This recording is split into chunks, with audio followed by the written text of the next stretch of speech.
Hoje é dia 26 de dezembro de 2021. Já passamos o Natal e estamos nos aproximando do Ano Novo.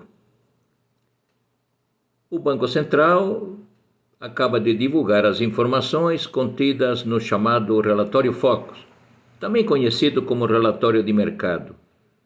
E a palavra mercado se deve ao fato de que as previsões contidas neste relatório são realizadas por colegas economistas que detêm instrumentos econométricos de previsão muito robustos. E eles também possuem departamentos econômicos extremamente notáveis. Então, um conjunto de colegas economistas está devidamente amparado com as informações do passado e com os métodos econométricos para a realização destas previsões sobre variáveis extremamente importantes na vida de todas as pessoas, de todos nós.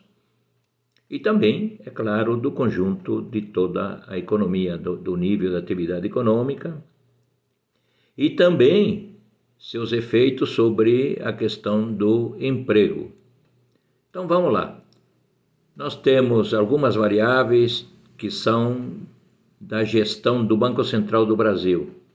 Vem a ser a taxa de juros, política monetária. A taxa de câmbio, política cambial. E a outra variável extremamente importante que vem a ser a política fiscal. Essa está com o Tesouro Nacional, está com o Ministério da Economia. Então, o Banco Central tem a gestão de duas variáveis importantes e a terceira variável importante está lá com o Ministério da Economia, na Secretaria do Tesouro Nacional. Essas três variáveis devem ser combinadas com muita arte para que tenha um efeito sobre a taxa de inflação. As três em conjunto têm efeito sobre a taxa de inflação. Muitas vezes observamos, pela leitura das atas do Banco Central, ali uma questão dizendo, olha, só a política monetária não é suficiente para debelar esse processo inflacionário tão forte ao qual nós estamos nesse momento metidos. Temos uma inflação que deverá terminar o ano acima de 10%. Pouquinho acima, mas são 2 dígitos. Fazia muitos anos que nós não tínhamos uma inflação de 2 dígitos. Então essas três variáveis, taxa de juros, taxa de câmbio e a questão fiscal, e a questão fiscal está relacionada com o déficit primário e também com o tamanho da dívida. E é claro, com os barulhos que acabam ocorrendo no Congresso Nacional, como este barulho sobre a questão do calote dos precatórios.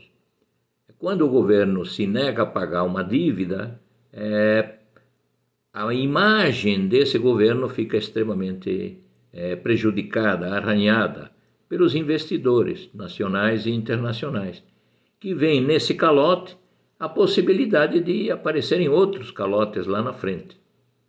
Então essas três variáveis em conjunto, não é só a política monetária que tem o papel de levar a taxa de inflação medida pelo IPCA, que estourou a meta neste ano, não é só a política monetária, mas as outras duas variáveis que deverão atuar em conjunto para levar a taxa de inflação no ano que vem também para a meta. E a meta o ano que vem é menor do que a deste ano. A meta é 3,5%, com uma lambuja de 1,5 ponto percentual para cima ou para baixo, isto devido ao desvio padrão que pode ocorrer. Mas 3,5% mais 1,5% de lambuja dá 5%. A previsão aqui no relatório Focus é uma inflação de 5,03%. Então vem uma pergunta. Neste ano de 2021, o Banco Central não entregou a meta determinada pelo Conselho Monetário Nacional, que no máximo seria 5,25%. O centro da meta, 3,75%, mais 1,5% de lambuja. Esse ano de 2021 não entregou. Será que ele vai entregar no ano de 2022? Há dúvidas, há dúvidas.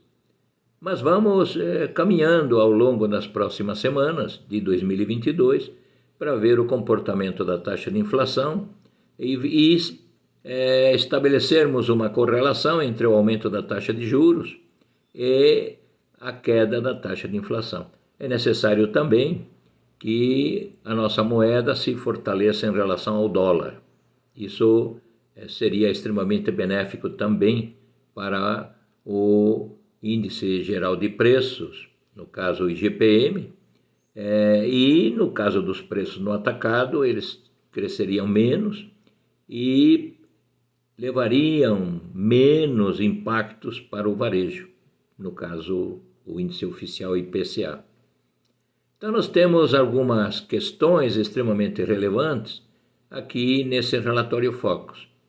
Com relação à taxa de crescimento da economia, neste ano a previsão deverá se situar em 4,5%. Está 4,51% aqui no relatório Focus. Para o ano que vem, de 2022, a mediana das informações aponta para um crescimento de 0,42%. É muito cedo para sabermos se 0,42% será o crescimento da economia, do PIB o ano que vem, se poderá ser um pouco maior, se será um pouco menor. É muito cedo ainda. Muitas coisas vão ainda ocorrer e lembramos que é um ano eleitoral.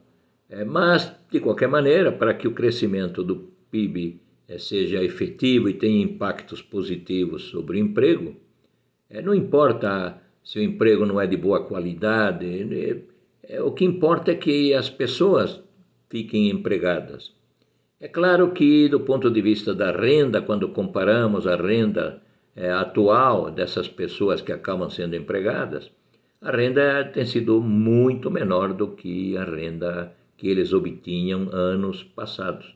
Hoje o emprego, a maioria dos empregos é um salário mínimo.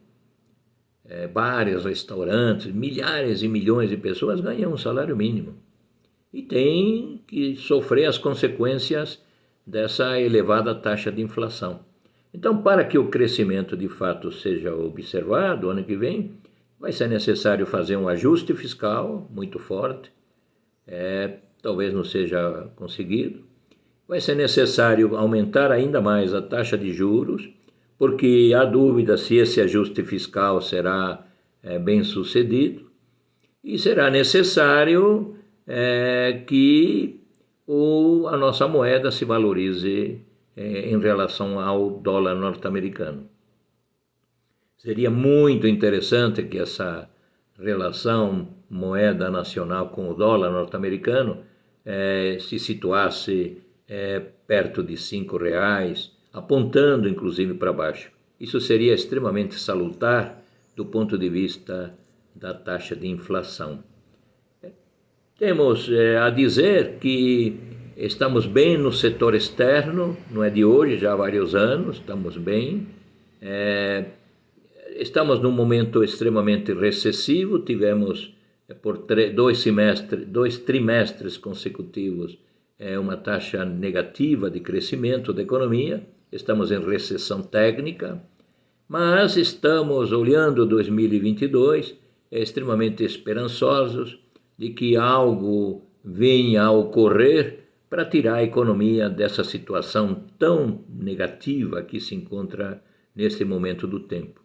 As expectativas são extremamente pessimistas, a incerteza está dominando os agentes econômicos e isso não é salutar para o crescimento econômico. O crescimento econômico exige um céu de brigadeiro, diminuição das incertezas. Vamos ver se ao longo de 2022 conseguimos encontrar esse caminho do crescimento da economia brasileira. Um final feliz para você que tem me seguido aqui no YouTube ou no LinkedIn. Um feliz 2022 e esteja mais perto da Ordem dos Economistas do Brasil. Queremos saber tua opinião sobre os cursos que estamos desenvolvendo, iremos a desenvolver também ao longo de 2022. Feliz 2022!